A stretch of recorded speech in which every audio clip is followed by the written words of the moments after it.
যখন তুমি সঠিক লড়াইটা লড়ছ, তখন যুদ্ধ শুরু হওয়ার আগেই তোমার জয় নিশ্চিত হয়ে গেছে। কৃষ্ণ কিন্তু অর্জুনকে জেতার কোনো প্রতিশ্রুতি দেননি, কখনো না। অর্জুন জিতেছিল বলেই যে গীতা এত মূল্যবান হয়ে উঠেছে তা নয়। তবে তার মানে এই নয় যে তুমি লড়াই ছেড়ে দেবে। তুমি লড়বে আর লড়বে, বাইরের জগৎকে জয় করার জন্যই। কিন্তু ভেতর থেকে তোমাকে জানতে হবে যে কোনো তাড়াহুড়োর প্রয়োজন নেই, আমি পৌঁছে গেছি। বাইরের এই যাত্রার প্রতিটি পদক্ষেপে আমি আসলে পরিপূর্ণ। তোমাকে অবশ্যই জীবনের বড় কোনো লক্ষ্যের পেছনে ছুটতে হবে, কিন্তু সেই বড় লক্ষ্য ছোঁয়ার নেশায় নিজের মনের শান্তিকে বিসর্জন দিলে চলবে না। আসলে এটা আমার উপর নির্ভর করছে না, এটা আপনার বিষয়, এটা আপনাকেই গড়ে নিতে হবে। সত্যি বলতে, আমি যাই করি না কেন, একা আমার পক্ষে খুব বেশি কিছু করা সম্ভব নয়। এখন আর একা হিরো সাজার যুগ নয়। আমি চাই আমাদের প্রত্যেকে জেগে উঠুক আর যে যার সম্ভাবনা অনুযায়ী লড়াই করুক। আপনাদের ছাড়া আমার কোনো অস্তিত্ব নেই। সঠিক যাত্রার শুরুটা হয় আসলে গন্তব্য থেকেই। তা এই দুটো বিষয়কে একসাথেই নিয়ে চলতে হয়। একদিকে আপনি যেমনটা বললেন, মানুষ গন্তব্যের দিকে ছুটে চলে। এই জগৎটা তো নাম, রূপ আর দৃশ্যমান সব কিছুর, যেখানে গন্তব্য সবসময় দূরেই থাকে। তাই মানুষ ছোটে, আর আমিও সেটাই করি। এই জাগতিক নিয়মে গন্তব্য শুধু দূরেই নয়, কিছু ক্ষেত্রে সেই গন্তব্যটা ধরাছোঁয়ার বাইরেও। কারণ আমরা যে ধরনের বিশাল অভিযানের কথা বলছি তা কোনোদিন পুরোপুরি শেষ হওয়া সম্ভব নয়। তাই এক অর্থে গন্তব্যে পুরোপুরি পৌঁছনোটা অপূর্ণই থেকে যায়। এটা বাইরের জগতের ক্ষেত্রে প্রযোজ্য। বাইরের জগতে আপনি সবসময়ই একটা তাড়া অনুভব করবেন। দ্রুত চলো, দ্রুত, আরও দ্রুত। আর এটাই স্বাভাবিক, এতে কোনো ভুল নেই। কিন্তু ঠিক সেই মুহূর্তেই আপনার ভেতরে এমন একটা বিন্দু থাকা দরকার যা ইতিমধ্যেই গন্তব্যে পৌঁছে গেছে। বাইরের জগতে আপনি কোথায় পৌঁছালেন সেটা বড় কথা নয়। আপনি যদি দ্রুততার সাথে এগিয়েও চলেন, আপনাকে দ্রুত চলতে হবে, অবশ্যই দ্রুত চলতে হবে। আর আজকের এই আলোচনার পরিপ্রেক্ষিতে বলতে গেলে আমাদের হাতে কি সময় আছে? একদমই নেই। তাই আপনাকে দ্রুত এগোতেই হবে, কিন্তু তার সাথে এটাও জানতে হবে যে আপনি যদি সঠিক পথে থাকেন,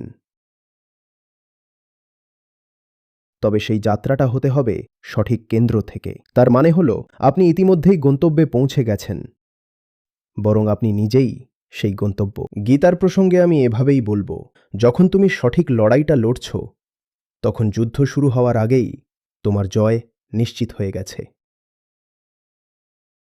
তবে তার মানে এই নয় যে তুমি লড়াই ছেড়ে দেবে। তুমি লড়বে আর লড়বে জেতার জন্যই। তুমি লড়বে আর লড়বে বাইরের জগৎকে জয় করার জন্যই। কিন্তু ভেতর থেকে তুমি তখনই জয়ী হয়ে গেছ যখন প্রথম তীরটিও নিক্ষিপ্ত হয়নি বা প্রথম গুলিটিও চলেনি। গীতার সেই প্রেক্ষাপটে যুদ্ধ শুরু হওয়ার আগেই তুমি আন্তরিক দিক থেকে জয়ী। বাইরে তুমি জিততে পারো, হারতে পারো, বা অন্য যে কোনো কিছু হতে পারে। তাই জেতার জন্য তুমি তোমার সর্বস্ব দিয়ে চেষ্টা করবে। কিন্তু বাইরের সব চেষ্টার পরেও এটা হতে পারে যে শেষ পর্যন্ত তুমি হেরে গেলে। কৃষ্ণ কিন্তু অর্জুনকে জেতার কোনো প্রতিশ্রুতি দেননি, কখনো না। ইতিহাসে এমন অনেক অর্জুন আছেন যারা পরাজিত হয়েছিলেন, আর তাতে কোনো ভুল নেই। গীতা এত মূল্যবান হয়ে উঠেছে অর্জুন জিতেছিল বলেই তা নয়। না, অর্জুন জিততে পারতেন, আবার হারতেও পারতেন। আসল বিষয়টি হল কৃষ্ণের সেই পরম সত্যকে নিজের হৃদয়ে ধারণ করা।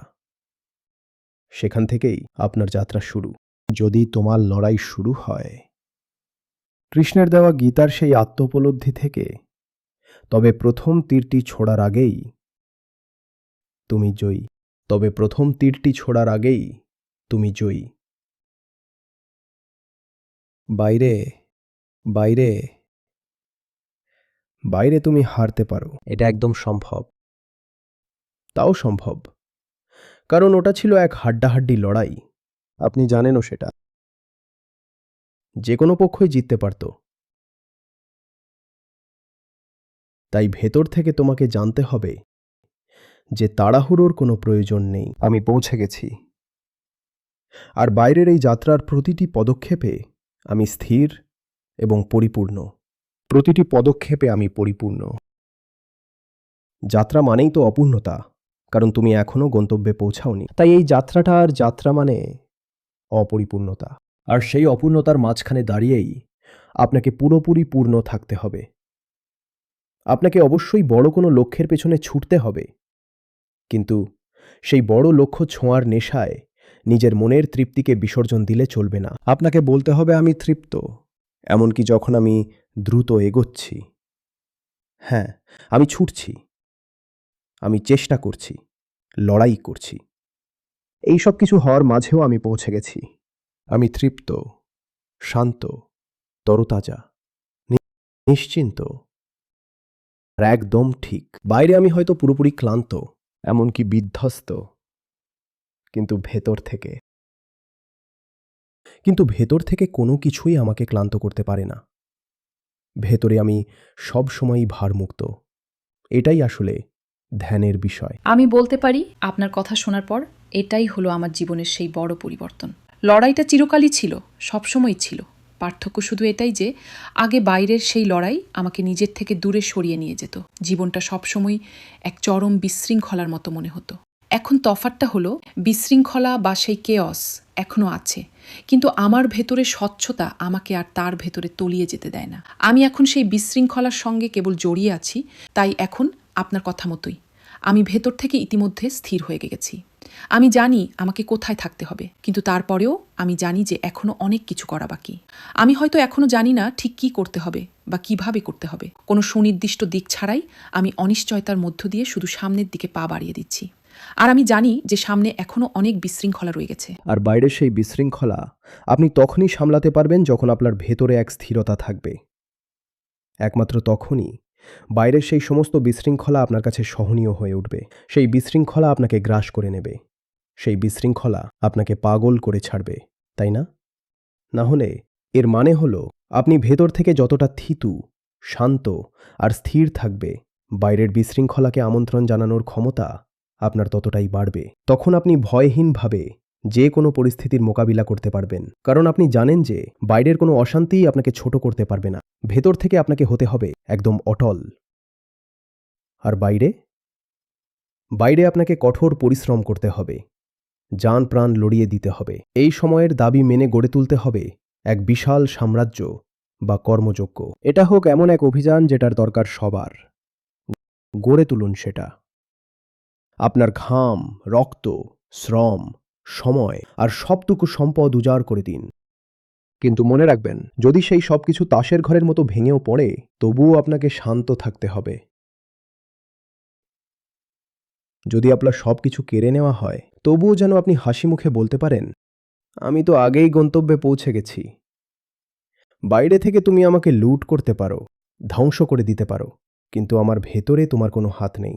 আমি এখনো নিজের মালিক। স্যার, আপনি আমাকে যা দিয়েছেন তার জন্য আমি কেবল আপনাকে ধন্যবাদই জানাতে পারি। আসলে ধন্যবাদ শব্দটা আপনার জন্য বড্ড ছোট। আমি সারা জীবন আপনার কাছে কৃতজ্ঞ থাকব। আমি আপনাকে সত্যি অনেক কৃতজ্ঞ। অনেক ধন্যবাদ স্যার। আমি জানি না আসলে এ নিয়ে কী বলবো। অনেক অনেক ধন্যবাদ স্যার। শুধু এই কাজটাকে এগিয়ে নিয়ে যেতে আমাকে একটু সাহায্য করুন। বিশ্বাস করুন, এই কাজটা এখন আমাদের সবার জন্য বড্ড বেশি প্রয়োজন। আমি আপনার সাথে বড্ড একমত। বেশি। তাই এই একই কথা ধরে যদি বলি, হয়তো ভেতর থেকে মানুষ এমন এক জায়গায় পৌঁছায় যেখানে তার আর নতুন করে কিছুই পাওয়ার থাকে না।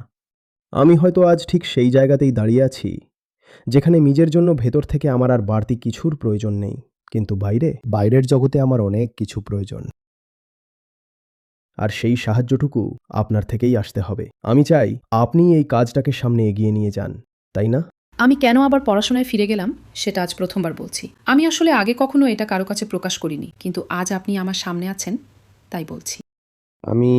আমি বুঝতে পেরেছি। আপনাকে অনেক অনেক অনেক অনেক ধন্যবাদ। ধন্যবাদ। দেখুন, এই কাজটাকে অনুগ্রহ করে নিজের সন্তানের মতো আগলে রাখুন। এটা শুধু আমার একার কাজ নয়। আমি থাকি বা না থাকি, যতদিন আমি আছি বা আমার চলে যাওয়ার পরেও, এই কাজটা আসলে আপনার, এই দায়িত্বটা আপনার। আপনি কি বুঝতে পারছেন? সেই প্রথম প্রশ্নটার রেশ ধরেই বলছি, সবটা শুধু আমার উপর নির্ভর করে নেই। এটা আপনার নিজের সত্তা। এটাকে আপনাকেই গড়ে তুলতে হবে। আমার চেষ্টা, আমার বুদ্ধি বা আমার যা কিছু আছে, কিংবা ধরুন আমার অযোগ্যতা, সেসব যাই হোক না কেন, একা আমি খুব বেশি কিছু করতে পারবো না। এখন আর একা হিরো সাজার যুগ নয়। আমি চাই আমাদের প্রত্যেকে জেগে উঠুক, আর যে যার সম্ভাবনা অনুযায়ী লড়াই করুক। আপনাদের ছাড়া আমার কোনো অস্তিত্ব নেই।